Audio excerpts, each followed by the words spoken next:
You are reborn as a Komodo dragon in Indonesia. You hatch into the world, and not just any world, a giant, violent lizard world, where everyone looks like they pay taxes and murder. You look around, there are eggs everywhere. But your mom? Gone, of course. From the second you arrive, you are on your own. And somehow, that is not even the worst part. Because in Komodo dragon society, your very first survival problem is often your siblings, family, but make it homicidal. Luckily, you hatch first, which is great for about 3 seconds. Because, your brothers and sisters are about to hatch too. You panic and immediately run for your life. You scramble out of the nest and bolt up the nearest tree. Like rent is due and cannibalism is legal. At this moment, that tree is your only safe place. You have to stay absurdly alert. Not just because your siblings are hungry, but because the island is full of adult Komodo dragons too. And to them, a baby dragon is not the future. It is an appetizer. So you cling to the rough bark. And, for the first time, really take in this beautiful little murder island.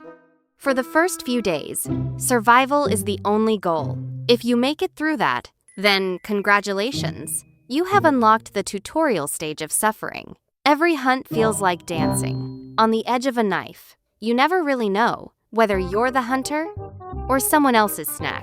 Fortunately, your survival instincts are elite. Fast reactions are hardwired into you, and you're born with excellent camouflage. Your scales are a mix of green and brown, which lets you blend perfectly into leaves and tree bark. Basically, you come with stealth mode pre-installed. At this stage, your life rules are pretty simple. Find anything edible, and whatever you do not fall out of the tree. Your diet is basically jungle college student cuisine. Insects? Sure. Small lizards? Absolutely. Birds that fly too slowly? Congratulations, you played yourself. Every meal you get feels like a victory. But don't relax. Your camouflage and quick reflexes help you get through this stage. But tree life, safe as it seems, is only temporary. Eventually, you get bigger. And once that happens, gravity and destiny both kick you down to the ground. That's when the real Komodo dragon life begins. You're not that helpless little tree-clinging baby anymore. The moment your claws touch dirt and dead leaves, your senses go into overdrive. Every tiny rustle in the bushes could be your next meal, or the thing that turns you into one. This is basically real-life Minecraft survival mode. Now, in a normal animal story, this would be the part where your mother teaches you things. How to hunt, how to stay safe, how to survive. But your mom appears to have chosen the figure-it-out-yourself parenting method. So everything is self-taught, which means a whole lot of trial, error, and public embarrassment. Your days are full of little side quests. Sneak up on clueless prey. Practice your attack moves. Try not to get eaten by something bigger and meaner. These are your survival electives. At first, your hunting technique is rough. You spend forever blending into the environment, so your prey won't notice you. Then, after all that patience, you lunge and completely blow it. Your target escapes, and some more experienced dragon comes in and steals the win. Humbling. But after enough effort, you finally catch your first prey, all by yourself. And the feeling? Like winning the lottery, if the lottery screamed and had scales. As your body gets stronger, your confidence grows too. You start exploring farther. At this point, you are basically in your jungle rebel phase. Young, strong, overconfident, built like a problem.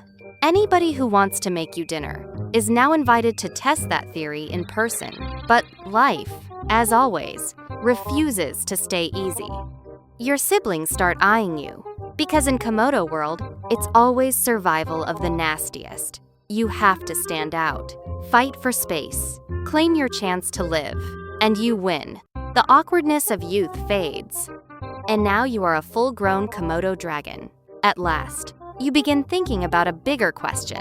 This island is huge, but it is absolutely packed with other dragons. Every decent hunting ground is already taken. So it's time to claim a territory of your own. It feels a little like leaving your parents' house and searching for your first apartment, except the neighborhood is full of giant reptiles who may literally eat you. Finding territory is like trying to get a seat on a packed subway at rush hour. Part luck, part strategy, part violence, mostly violence. So you roam the island, over hills, through forest, across rough ground. Eventually, you find a patch of land that feels just right. Perfect hunting area, good cover, solid dragon real estate. You're just about to declare it yours when a Komodo dragon, twice your size, shows up and decides he likes it too. You briefly consider begging for mercy. Maybe he'll spare you because of your innocent face. He does not. You get absolutely wrecked. Still, it could have gone worse. You're alive, so you drag your bruised dignity away and continue the search for your dream home. After a lot more wandering, congratulations, you finally get your own territory. And now your adult task list begins. Hunt, patrol, sleep, and not just casual sleep, professional sleep, Olympic-level sleeping, because wasting energy is for amateurs. When you do hunt, you go for bigger prey. Your style is basically one giant meal, then coast for a week. Wild boar? Excellent. Deer? Lovely. Water buffalo? Now we're talking. Your hunting style becomes calm and deadly, patient, precise, and terrifying. When prey passes by, you wait, and wait, and wait some more. Then, at exactly the right moment, one brutal strike. This is not a sprint. It is a patience competition, with murder as the final exam. This time, you succeed. The effort was worth it. You feast like jungle royalty, then immediately pass out, so your body can efficiently process the hard-earned buffet. 10 years pass. Now you're 15, and a new instinct starts kicking in. Yes, romance. You begin noticing potential mates. Curious but cautious, you size up the females around you. But this stage is brutal too. Competition is fierce. If you want a chance, you have to prove your worth, your size, your strength, your survival skills, the full LinkedIn package. If a female notices you, you might get a shot, so do not fumble it, because there are plenty of rivals standing by like backup dancers, waiting to take your spot. If you successfully mate, then your reproductive mission is complete. And if you're female, you carefully choose a hidden place to lay your eggs, bury them deep, and hope predators don't find them. After that, you go back to your solitary life, and the next generation, just like you once did, will face this cruel world alone. Then 30 more years pass. You are now an old Komodo dragon, basically the reptile equivalent of a 90-year-old human. Your teeth are still sharp, but your body is no longer the machine it used to be. You're slower now. Every scar on your body is a medal from a lifetime of survival. At this point, you no longer rely on brute force. You rely on experience, strategy, old man wisdom. But right on schedule, a new problem arrives. A younger, stronger dragon sets its sights on your territory. This fight may be your last. As you stare at this challenger, so full of energy and arrogance, you suddenly see your younger self in him, that same reckless dragon, who once fought for land, like the world owed him something. And for a moment, you even wonder, could this be your descendant? Funny how getting old makes everything feel a little more dramatic. This battle is different. You are smarter, more tactical, more experienced, but you are also weaker. The young challenger attacks hard, fast, and without mercy, again and again. Still, Komodo dragons don't do surrender very well, so you throw everything you've learned in life into one last counterattack.